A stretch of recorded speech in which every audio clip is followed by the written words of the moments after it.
ശ്രീ രതീഷ് ചക്രവാണി, നോക്കൂ, ഇവിടെ പുതുയുഗ വിസ്മയം സ്വാതന്ത്ര്യദിന സന്ദേശത്തിലും മുഖ്യമന്ത്രി വി.ഡി. സതീശൻ പറഞ്ഞതായിരുന്നു. പക്ഷേ പുതുയുഗമാണോ നുണയുഗമാണോ ഈ വിസ്മയം തീർക്കുന്നതിലേക്ക് നയിക്കപ്പെടുന്നതെന്ന ചോദ്യമാണ് വലിയ രീതിയിൽ ഉയരുന്നത്. കാരണം ഏറ്റവും പ്രധാനപ്പെട്ട ഒന്ന് വിഴിഞ്ഞവുമായി ബന്ധപ്പെട്ടതാണ്. ഈ അതൃപ്തി മാത്രം അറിയിച്ച് തലയൂരിയത് തന്നെ കേരള പൊതുസമൂഹം വലിയ ചർച്ചയാക്കുകയും വിമർശനത്തിന് പാത്രീഭൂതമാക്കുകയും ചെയ്തതാണ്. ഇങ്ങനെ ഒരു ഘട്ടത്തിലാണ് ആ അതൃപ്തി പോലും അദാനിക്ക് അറിയിച്ചിട്ടില്ല എന്ന്. അങ്ങനെയാണെങ്കിൽ മംഗലാപുരം യാത്ര മുതൽ അതിൻ്റെ മുൻകാല പ്രാബല്യത്തിൽ കൂടുതൽ പ്രസക്തമായി ചർച്ചകളിലേക്ക് വഴിവെക്കണം, അല്ലേ? തീർച്ചയായിട്ടും അജിംഷാദെ, ഇതിലേറ്റവും ആദ്യമേ തന്നെ പറയട്ടെ, കേരളത്തിലെ പ്രതിപക്ഷ നേതാവിനെ കണ്ടപ്പോൾ ആളുകളൊക്കെ തന്നെ ഒരു റെമോയാണ് എന്നാണ് വിചാരിച്ചിരുന്നത്, കുറേ ആളുകളെങ്കിലും. പക്ഷേ അദ്ദേഹം ഇപ്പോൾ ഒരന്യനായി മാറിക്കൊണ്ടിരിക്കുകയാണ്, നമ്മുടെ സിനിമയിലെ പോലെ. ഇനി ഏറ്റവും ആദ്യത്തെ കാര്യത്തിലേക്ക് വന്നാൽ, താങ്കളുടെ ഈ കത്ത് നമ്മുടെ അതായത് അതിർത്തി അറിയിച്ചൊരു കത്ത് പോലും കൊടുത്തിട്ടില്ല എന്ന് പറഞ്ഞു. നേരത്തെ കൈരളി ടി വിയിൽ തന്നെ ഞാൻ ചർച്ചയ്ക്ക് വന്നപ്പോൾ ഞാൻ അന്ന് പറഞ്ഞതായിട്ടാണ് എൻ്റെ ഓർമ്മ. അജിംഷാദ് ആയിരുന്നു ആങ്കർ എന്നുള്ളത് എനിക്ക് ഓർമ്മയില്ല. യഥാർത്ഥത്തിൽ അന്ന് ഞാൻ പറഞ്ഞിരുന്നു ഇങ്ങനൊരു കത്തയക്കാൻ ഒരു സാധ്യതയില്ല.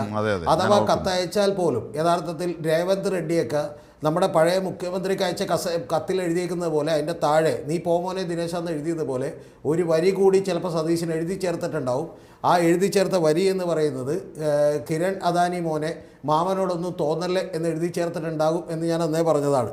അപ്പോൾ എൻ്റെ ഊഹം കറക്റ്റായിരുന്നു. കാരണം അങ്ങനെ ഒരു കത്തില്ല. യഥാർത്ഥത്തിൽ അതൃപ്തി അറിയിച്ചേക്കണത് മുഖത്തിലെ ചില രസങ്ങൾ കൊണ്ട്, എനിക്ക് വേണ്ട വല്ല ഫോട്ടോ അയച്ചു കൊടുത്തിട്ടായിരിക്കും അതൃപ്തി അറിയിച്ചിട്ടുണ്ടാവുക. അങ്ങനെയുള്ള അതൃപ്തി അറിയിച്ചിട്ടില്ല. ഇനി ഇതുമായി ബന്ധപ്പെട്ട് നമുക്ക് പറയാം, മെഡിറ്ററേനിയൻ ഷിപ്പിംഗ് കമ്പനിയുടെ ഓഹരി കൈമാറ്റവുമായി ബന്ധപ്പെട്ട് ഏറ്റവും ആദ്യമേ തന്നെ എക്കണോമിക് ടൈംസിൻ്റെ ഇൻഫ്രയിലും അതിനുശേഷം മാതൃഭൂമിയിലുമൊക്കെ വാർത്ത വന്നപ്പോൾ കേരളം മുഴുവൻ ചർച്ച ചെയ്ത ഏറ്റവും പ്രധാനപ്പെട്ട കാര്യം, ആർക്കാണ് ഇത്ര ധൈര്യം? അതായത് നമ്മുടെ ഒരു കമ്പനിയിലെ പകുതി ഷെയർ ഒരു പാട്ടത്തിന് ഏതാണ്ട് 60 കൊല്ലത്തേക്ക് മാത്രം കൈവശം വെക്കാൻ അധികാരമുള്ള ഒരു കമ്പനി നമ്മുടെ അനുമതിയൊന്നും കൂടാതെ എന്ത് ധൈര്യത്തിലാണ് ഇത്തരത്തിൽ ഒരു കൈമാറ്റം നടത്തിയത് എന്ന് പറയുന്നത് തന്നെ കേരളത്തിന് വലിയ ആശ്ചര്യകരമായിട്ടുള്ള കാര്യമായിരുന്നു. അപ്പോൾ അതുമായി ബന്ധപ്പെട്ടാണ് മംഗലാപുരം യാത്രയിൽ അദാനി ഗ്രൂപ്പിൻ്റെ ഗ്രൂപ്പ് പ്രസിഡൻ്റായിട്ടുള്ള കിഷോർ ആൽവയെ കണ്ടതും ഒക്കെ തന്നെ നമ്മൾ ഓർത്തെടുക്കേണ്ടത്. അപ്പോൾ അന്ന് തന്നെ ഞാൻ പറഞ്ഞിരുന്നു, വി.ഡി. സതീശൻ കേരളത്തിൽ നടപ്പാക്കാൻ പോകുന്നത് ഒരു ടിൻ ടണൽ പ്രൊജക്റ്റാണ്. ആ ടിൻ ടണലിൽ ഒരു ടണലിലൂടെ പൊളിറ്റിക്സും രാഷ്ട്രീയം, സംഘപരിവാറിൻ്റെ രാഷ്ട്രീയവും, അടുത്ത ടണലിലൂടെ യഥാർത്ഥത്തിൽ അദാനിയുടെയും നമ്മുടെ ബെക്കാഡിയുടെയും ഒക്കെ കോർപ്പറേറ്റ് താല്പര്യങ്ങളുമാണ് വരുന്നത് എന്നുള്ളത് വളരെ കൃത്യമായി പറഞ്ഞിരുന്നു. അപ്പോൾ അതേതാണ്ട് ശരിയാണ് എന്ന് തെളിയിക്കുന്നൊരു കാര്യമുണ്ടായിരിക്കുന്നു. അതാണ് ഏറ്റവും പ്രധാനപ്പെട്ട കാര്യം. ഇനി രണ്ടാമതൊരു കാര്യം, ഈ പറയുന്ന നമ്മൾ അറിയേണ്ടത്, ജൂലൈ 8 മുഖ്യമന്ത്രി നമ്മളോട് ഇങ്ങനെ പറയുമ്പോൾ നമ്മുടെ കേരളത്തിൻ്റെ മുഖ്യമന്ത്രി തന്നെ പച്ചക്കള്ളം പറയാൻ മടിയില്ലാത്ത ഒരാളാണെന്നും അദ്ദേഹം യഥാർത്ഥത്തിൽ എന്തൊക്കെയോ തട്ടിവിടുകയാണെന്നും പറഞ്ഞിരിക്കുന്നു. ഇതിൽ ഒരു കാര്യം കൂടി എന്താ ജിംഷാദെ, നേരത്തെ തന്നെ അദ്ദേഹം നിയമസഭയിൽ ഞങ്ങളിങ്ങനെ മാറ്റാനായിട്ട് പത്രങ്ങളിലൊക്കെ വാർത്ത വന്നു, അപ്പം നിങ്ങൾ അറിഞ്ഞിട്ടില്ല എന്ന് ചോദിച്ചപ്പോഴും അദ്ദേഹത്തിൻ്റെ ഒരു അഭിനയം നന്നായിരുന്നു. അദ്ദേഹം പറഞ്ഞത് അങ്ങനെ ഞാൻ ഇതുവരെ ഒന്നും അറിഞ്ഞിട്ടില്ലെന്നാണ്. യഥാർത്ഥത്തിൽ കേരളത്തിൻ്റെ മുഖ്യമന്ത്രി അങ്ങനെ അറിഞ്ഞിട്ടില്ലെങ്കിൽ അദ്ദേഹത്തിന് യഥാർത്ഥത്തിൽ ക്ഷുഭിതനാവുകയും അവർക്ക് ഏറ്റവും കുറഞ്ഞത് അസംതൃപ്തിയല്ല, കാരണം കാണിക്കൽ നോട്ടീസ് അയക്കുകയും നിങ്ങൾ എന്തുകൊണ്ട് ഞങ്ങളെ പ്രയർ പെർമിഷന് വേണ്ടി അപ്ലൈ ചെയ്തില്ല എന്ന് ചോദിക്കുകയും ചെയ്യേണ്ടതാണ്. പക്ഷേ അങ്ങനെ ഉണ്ടായില്ല എന്ന് മാത്രമല്ല, ആ പത്രസമ്മേളനത്തിൽ അദ്ദേഹം ഇതുപോലെ അസംതൃപ്തി അറിയിച്ചു എന്ന് പറഞ്ഞപ്പോഴും അദ്ദേഹത്തിൻ്റെ ബോഡി ലാംഗ്വേജിലും അദ്ദേഹത്തിൻ്റെ വാക്കുകളിലും ഉണ്ടായിരുന്ന ഒരു പ്രധാനപ്പെട്ട കാര്യമെന്ന് പറയുന്നത് അദാനി ഗ്രൂപ്പിനെ സംരക്ഷിക്കാനും അവരെ താലോലിക്കാനുമുള്ള ഒരു താല്പര്യമായിരുന്നു എന്നുള്ളത് നിങ്ങളൊന്നും മറന്നുപോകരുത്. ഇനി അടുത്തൊരു കാര്യത്തിലേക്ക് വന്നാൽ, നമ്മളിപ്പോൾ ചർച്ച ചെയ്തുകൊണ്ടിരിക്കുന്ന ഹെലികോപ്റ്റർ വിവാദത്തിലേക്ക് വന്നാൽ, ആ ഹെലികോപ്റ്റർ വിവാദത്തിൻ്റെ ഏറ്റവും പ്രധാനപ്പെട്ട ഒരു ഏരിയ കൂടി നമുക്ക് പറയാതെ പോകാൻ കഴിയില്ല. കാരണം ഇപ്പോൾ ഇത്ര നേരം നമ്മൾ കഴിഞ്ഞ ദിവസം മണിക്കൂറുകളിലൊക്കെ തന്നെ കേരളം വിചാരിച്ചിരുന്നത് ഈ ഹെലികോപ്റ്റർ കേരള ഗവൺമെൻറ്റിൻ്റേതാണ്, നമ്മൾ പണം കൊടുക്കുന്നൊരു ഹെലികോപ്റ്ററാണ് എന്നുള്ളതാണ്. അപ്പോൾ ആ ഹെലികോപ്റ്ററിലാണ് ലേ മെറിഡിയൻ ഹോട്ടലിൽ നിന്ന് പറന്നു പൊങ്ങി നമ്മുടെ മുഖ്യമന്ത്രി കുമരകത്ത് ലാൻഡ് ചെയ്യുന്നതെങ്കിൽ അതിലൊരു ധാർമ്മികതയുടെ പ്രശ്നമുണ്ട്. അദ്ദേഹം തന്നെ ഉയർത്തിയിട്ടുള്ള വാക്കുകൾ വിഴുങ്ങുന്നതിൻ്റെ ഒരു പ്രശ്നമുണ്ട്. ഇത്തരം പ്രശ്നങ്ങളൊക്കെ തന്നെ നമ്മൾ ചർച്ച ചെയ്യുന്നു എന്നുള്ളത് നമുക്ക് വിചാരിക്കാം. ഒരു കാര്യം നിങ്ങൾ ഓർക്കണം, കേരളത്തിൻ്റെ മുഖ്യമന്ത്രി കേരളത്തിലൊരു പ്രളയ സമാനമായ സാഹചര്യമുണ്ടായപ്പോൾ ജനങ്ങൾ അവരുടെ ജീവനും സ്വത്തിനും വേണ്ടി പറഞ്ഞ പോലെ പരക്കം പായുമ്പോൾ അദ്ദേഹം 4ാമത്തെ ദിവസമാണ് നിങ്ങൾ അറിയേണ്ടത് പത്തനംതിട്ടയിലെ ക്യാമ്പുകൾ സന്ദർശിച്ചത് എന്നുള്ളത് നിങ്ങളൊന്ന് ആലോചിക്കണം. അതേപോലെ തന്നെ 11ാമത്തെ ദിവസമാണ് യഥാർത്ഥത്തിൽ കാണാതായവരുടെയൊക്കെ തന്നെ വീടുകൾ സന്ദർശിക്കാൻ അദ്ദേഹം തയ്യാറായതെന്ന് നമുക്കറിയണം. ഫിഷറീസ് മന്ത്രി അടക്കം 11ാമത്തെ ദിവസമാണ് ഈ പറയുന്ന പോലെ അവിടെ അവരുടെ വീടുകൾ അവരെ ആശ്വസിപ്പിക്കാൻ വേണ്ടി സന്ദർശിക്കാൻ തയ്യാറായതെന്ന് എന്ന് നിങ്ങൾ ഓർത്തുകൊണ്ട് ഇനി ബാക്കി ഞാൻ പറയുന്നത് കേൾക്കണം. അതെന്ന് പറയുന്നത്, ഇപ്പോൾ അദ്ദേഹം ഇന്നൊരു കല്യാണത്തിൽ പങ്കെടുക്കാൻ പോയി. അദ്ദേഹത്തിൻ്റെ സുഹൃത്തുക്കളുടെ കല്യാണത്തിൽ പങ്കെടുക്കാൻ പോകുന്നതിനും നമ്മളെതിരല്ല, വേണമെങ്കിൽ ഹെലികോപ്റ്റർ എടുത്തുകൊണ്ട് പോകുന്നതിനും എതിരല്ല. പക്ഷേ ഏറ്റവും പ്രധാനപ്പെട്ട കാര്യമെന്ന് പറയുന്നത് ആരുടെ കല്യാണമാണ്? എൻ.എ. ഹാരിസ് എന്ന് പറയുന്ന കർണാടകത്തിലെ കോൺഗ്രസ് MLA-യുടെ മകൻ്റെ കല്യാണമാണ്.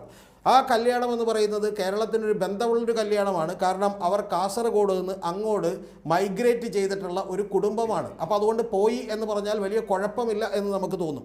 പക്ഷേ ഈ N.A. ഹാരിസിൻ്റെ മകൻ്റെ പേര് മുഹമ്മദ് ഹാരിസ് എന്നാണ്. അദ്ദേഹം നേരത്തെ അവിടുത്തെ യൂത്ത് കോൺഗ്രസിൻ്റെ സംസ്ഥാന പ്രസിഡൻ്റ് ആയിരുന്നു.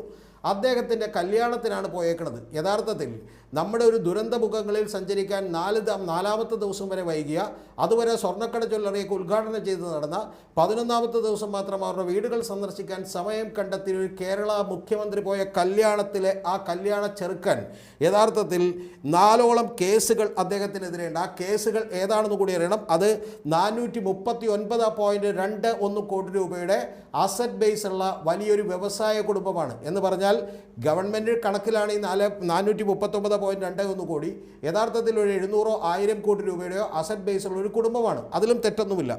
പക്ഷേ ആ പയ്യൻ കല്യാണത്തിന് പോയിട്ടുള്ള ആ കല്യാണ ചെറുക്കനെതിരെ 4 അന്വേഷണം ഇപ്പോൾ നടക്കുന്നുണ്ട്. അതിലൊന്ന് ബിറ്റ്കോയിൻ സ്പാമാണ്, അതായത് ബിറ്റ്കോയിനുമായി ബന്ധപ്പെട്ടിട്ടുള്ള സ്കാമാണ്. അതിൽ തന്നെ ഈ പറയുന്ന പോലെ ക്രിപ്റ്റോ കറൻസി എക്സ്ചേഞ്ചുമായി ബന്ധപ്പെട്ട് ഹാക്ക് ചെയ്തു എന്നറിയപ്പെടുന്ന, അതിൽ ഏറ്റവും വലിയ കുറ്റവാളിയായിട്ടുള്ള ശ്രീകൃഷ്ണ എന്ന് പറയുന്ന ഏറ്റവും പ്രധാനപ്പെട്ട ഒരു ഹാക്കറുടെ പ്രതിയാക്കപ്പെട്ട ഏക പൊളിറ്റീഷ്യനാണ് എന്നുള്ളത് നമ്മളൊന്ന് ആലോചിക്കണം, ഈ മുഹമ്മദ് ഹാരിസ്. ഇതാണ് ഏറ്റവും ആദ്യത്തെ കേസെങ്കിൽ, രണ്ടാമത്തേത് എൻഫോഴ്സ്മെൻറ്റ് ഡയറക്ടറേറ്റിൻ്റെ അന്വേഷണമാണ്. അതായത് ഒരു സ്പെഷ്യൽ ഇൻവെസ്റ്റിഗേഷൻ ടീമിനെ കൂടാതെ എൻഫോഴ്സ്മെൻറ്റ് ഡയറക്ടറേറ്റ് ഇദ്ദേഹത്തിൻ്റെ വിവിധ സ്ഥലങ്ങളിൽ റെയ്ഡ് നടത്തുകയും അത് ഏറ്റവും ആദ്യമേ തന്നെ ആ റെയ്ഡ് നടത്തിയത് സസ്പീഷ്യസ് ആയിട്ടുള്ള, സംശയകരമായിട്ടുള്ള സാമ്പത്തിക ഇടപാടുകൾ ക്രിപ്റ്റോ കറൻസിയുമായി ബന്ധപ്പെട്ട് ഉണ്ടെന്നും അതിൻ്റെ കൺവേർഷനുമായി ബന്ധപ്പെട്ട് ഉണ്ടെന്നും പറഞ്ഞുകൊണ്ടാണ് ED ഈ പറഞ്ഞ പോലെ റെയ്ഡുകൾ നടത്തിയിട്ടുള്ളത്. അതിൽ 4.5 കോടിയുടെ ക്രമക്കേടുകൾ ഏറ്റവും ആദ്യത്തെ പ്രാഥമിക ഫൈൻഡിംഗ് ആയി കണ്ടെത്തിയിട്ടുണ്ട്. ഇത് മുഴുവൻ ഞാൻ പറയുമ്പോൾ ഇത് അടുത്തത് 2018 ഒരു പ്രധാനപ്പെട്ട കേസ് കൂടിയുണ്ട്. 2018 പ്രധാനപ്പെട്ട കേസ് എന്ന് പറയുന്നത് ഒരു 24 വയസ്സുള്ള ഒരാളെ ഒരു കഫേ അസോൾട്ട് കേസാണ്. എന്ന് പറഞ്ഞിട്ടുണ്ടെങ്കിൽ ആ കഫേയിൽ വെച്ച് ഒരു കൊലപാതകമായിട്ടുള്ള കേസാണ്. അതുമായി ബന്ധപ്പെട്ട് ഒരു ഈ പറയുന്ന പോലെ അന്വേഷണം നടക്കുന്നതാണ് ബാംഗ്ലൂരിൽ.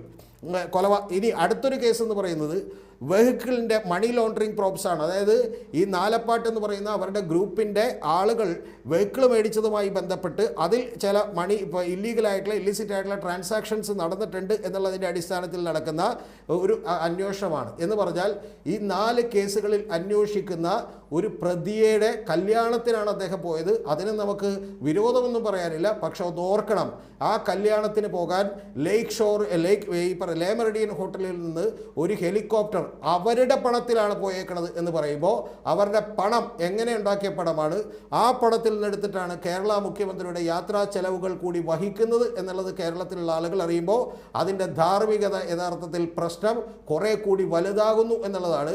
കേരളത്തിലെ ജനങ്ങളുടെ പബ്ലിക് എക്സ്ചക്കറിൽ നിന്നെടുത്തിട്ടുള്ള പബ്ലിക് ടാക്സ് മണിയിൽ നിന്നെടുത്തിട്ടുള്ള പണം കൊണ്ടാണ് ഈ യാത്ര നടത്തുന്നത് എന്ന് പറയുന്നതിനേക്കാൾ ഗുരുതരമായിട്ടുള്ള ചോദ്യങ്ങൾ, ധാർമ്മികതയുടെ ചോദ്യങ്ങൾ അതിനകത്ത് ഉയരുന്നില്ലേ എന്നുള്ളതാണ് എൻ്റെ പ്രശ്നം. യഥാർത്ഥത്തിൽ ഇതാണ് കേരളം ചർച്ച ചെയ്യേണ്ടത്. തീർച്ചയായും. അതായത് കേരളം ചർച്ച ചെയ്യേണ്ടത് ഇതാണ്. അതായത് പൊതുപണമല്ല ഉപയോഗിച്ചതെന്ന് പറയുമ്പോൾ കേരളത്തിൻ്റെ മുഖ്യമന്ത്രിയെ അങ്ങനെ സ്വകാര്യമായി പണം ഉപയോഗിച്ച് അത്തരത്തിൽ ഒരു പ്രസൻറ്റേഷൻ എന്ന തരത്തിലാണ് ആ പണത്തെ ഒരു സ്വകാര്യ വ്യക്തി ഉപയോഗിക്കുന്നത്. അതെന്തിന്? അതൊരു പാരിതോഷികമാണോ? അത് ഒരു ഇല്ലീഗൽ പാരിതോഷികമായി രൂപപ്പെടാമോ എന്നൊക്കെയുള്ള ചർച്ചയുണ്ട്. പക്ഷേ പറഞ്ഞു കംപ്ലീറ്റ് ചെയ്തു ചക്രവാണി. ഇവിടുത്തെ ഏറ്റവും പ്രധാനപ്പെട്ട നമ്മുടെ ബേസിൽ പാറക്കുടി എന്ന് പറയുന്ന കോൺഗ്രസിൻ്റെ ബഹുമാന്യനായിട്ടുള്ള പ്രതിനിധി, അദ്ദേഹം യഥാർത്ഥത്തിൽ ഒരു കാര്യം ചൂണ്ടിക്കാണിച്ചു. ഇതിനു മുമ്പുള്ള മുഖ്യമന്ത്രി പ്രൈവറ്റ് ആവശ്യങ്ങൾക്ക് വേണ്ടി ഹെലികോപ്റ്ററുകൾ ഉപയോഗിച്ചിരുന്നുവെന്ന്. അങ്ങനെ ഉപയോഗിച്ചിട്ടില്ല എന്നുള്ളത് മാത്രമല്ല, ഇവർ യഥാർത്ഥത്തിൽ ഓഖിയുമായി ബന്ധപ്പെട്ട് കേന്ദ്ര ഗവൺമെൻറ് ഒരു ടീം വന്നപ്പോൾ പെട്ടെന്ന് അദ്ദേഹത്തിന് അവിടേക്ക് പോകേണ്ടതുള്ളതുകൊണ്ട് അവരുടേത് ഈ പറഞ്ഞ പോലെ പെട്ടെന്നുള്ള ഒരു വിസിറ്റ് ആയതുകൊണ്ട് മാത്രമാണ് അന്ന് ഹെലികോപ്റ്റർ ഉപയോഗിച്ചത്. പക്ഷെ അതിനെപ്പോലും തെറ്റായ വ്യാഖ്യാനം കൊടുക്കുകയാണ്.